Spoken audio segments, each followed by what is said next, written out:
Welcome to the beginner practice. You'll see me here on my knees. You're not going to start this way, but I wanted you to notice that I'm seated on a blanket. This blanket is creates a little bit of padding for my legs. So what I'm going to ask you to do now is just take a comfortable cross-legged posture.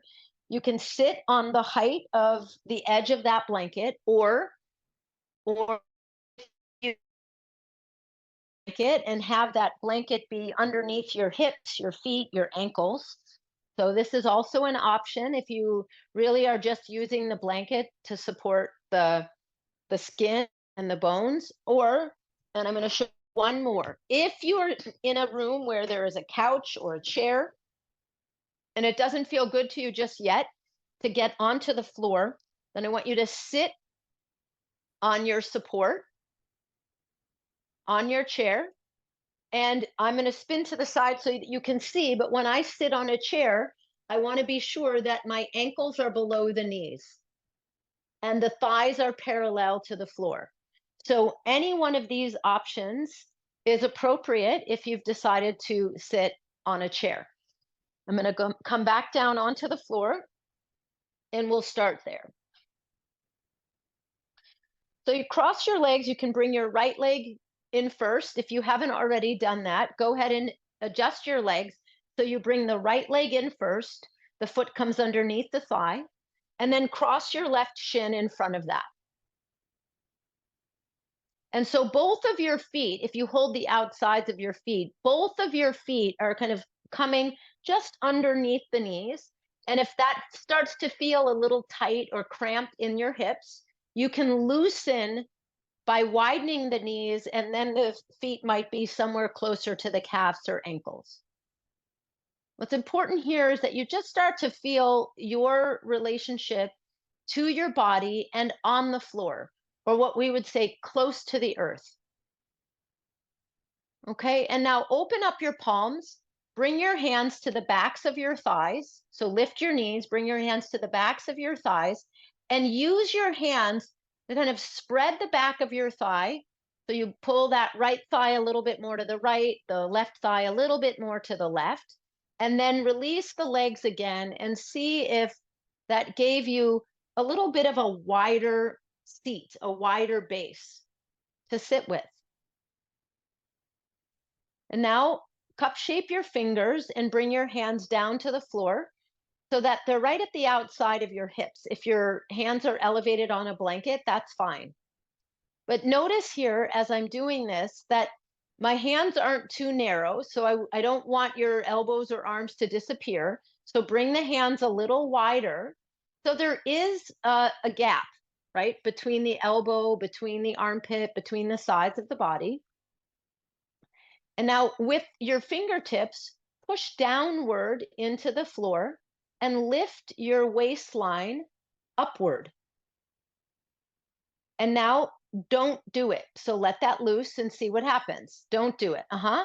So what naturally starts to happen is when there's a force that's going down. That means when I push down with my fingertips, when I press down with my thighs and knees, and I start to lift up. So go ahead and lift your waist, lift the side chest. When all that lifting is going upward into the chest, roll the shoulders back. When all that happens, that effort the arms are making help to bring shape to the back, to the chest, to the sides. And so you keep that going, but watch, if I don't use that support with the arms, it's very easy for the abdominal area to collapse and for the chest to sink. So now you're going to refresh so you can undo one more time, let loose, undo. And then this idea of redoing or repeating is a downward pressure through the fingertips, upward lift through the spine, through the chest, roll the corners of the shoulders back. That's it. And now as your shoulders go back, move your elbows back and lift upward from the bottom of the breast region. So here's the stomach, where the stomach and the ribs meet. Lift up from below the breast toward the center of the chest, toward the top of the chest. Release your breath, exhale completely. And now see if you can transfer the weight that the arms are giving.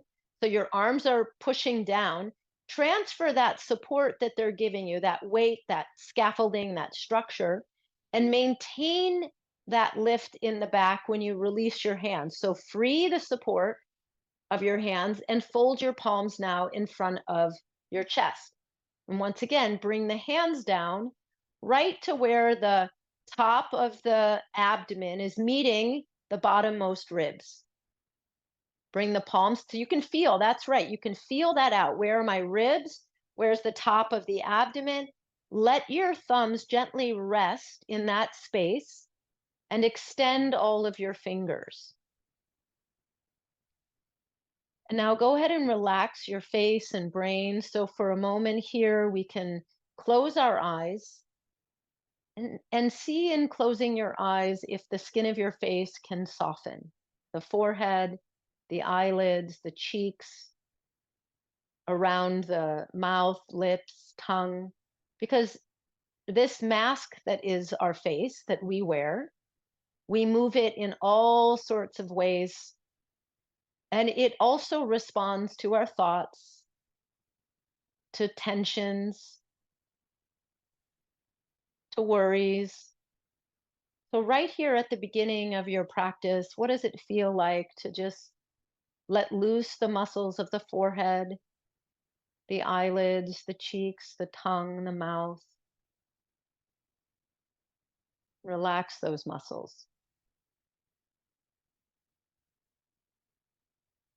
So, we'll begin now by chanting the syllable Om. You can chant this out loud, or you can listen, or you can mentally just repeat Om as you hear it. And one of the reasons that we do this is that mantra, or these syllables or these sounds, they protect us. They create a field of protection in us, around us. And that protection isn't just guarding, it is a connection to the source of this practice, the teachers. And so we're protected in a great lineage. And chanting is one way for us to do that.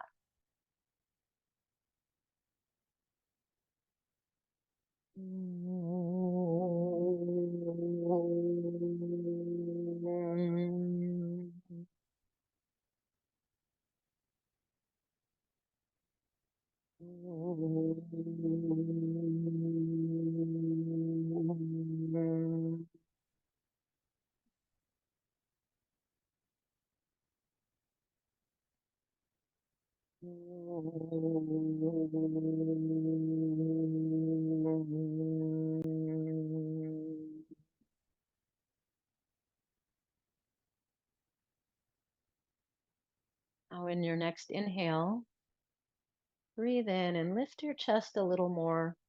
And as you exhale, not only will you release the breath, but you'll release the head toward the heart. You'll relax the muscles of the neck, release and widen the shoulders.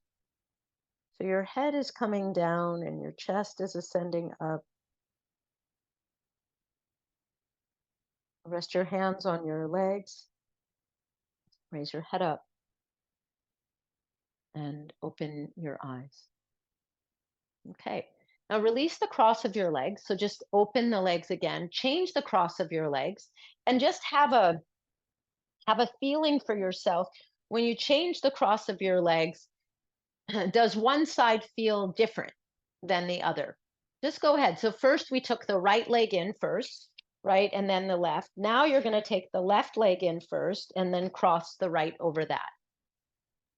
And this changing of the cross of the legs, or when we go from side to side, one of the things that it does is it shows us that we're not perfectly symmetrical, that the sides don't feel the same, the body doesn't operate necessarily in a kind of equal manner. But moving toward equality is something that the practice can help us do. Good. Release the legs now and then come to standing. So just going to move this out of the way. Make sure that there's nothing now on your mat.